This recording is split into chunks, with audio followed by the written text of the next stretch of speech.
thing about presentations, you want to connect with your audience. Now, when we're with our friends and family, we're fine. We can do this around the dinner table. We can talk about a holiday. But if you suddenly said, I'll tell you what, can you go next door? There's 1,000 people next door. Tell them about your holiday.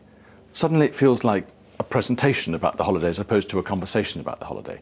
So what we've got to try to do is to try and make it as conversational, as natural as possible.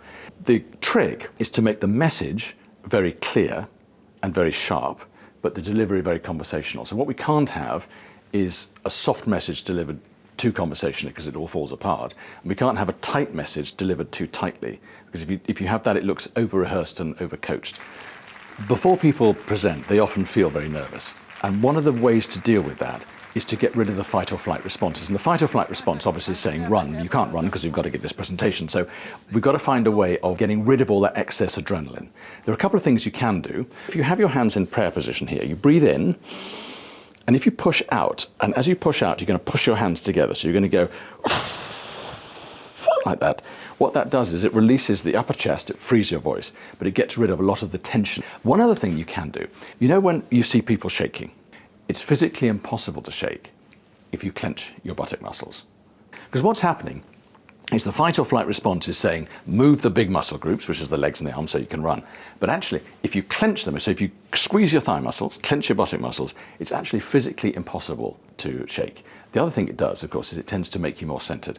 If you do have notes, what people often do is the notes come up and down and they flip around, and we get very distracted with the notes. So if you're going to have notes, have them on a card and hold them about waist height. And if you never move the sheet of paper, people soon forget you have a sheet of paper there.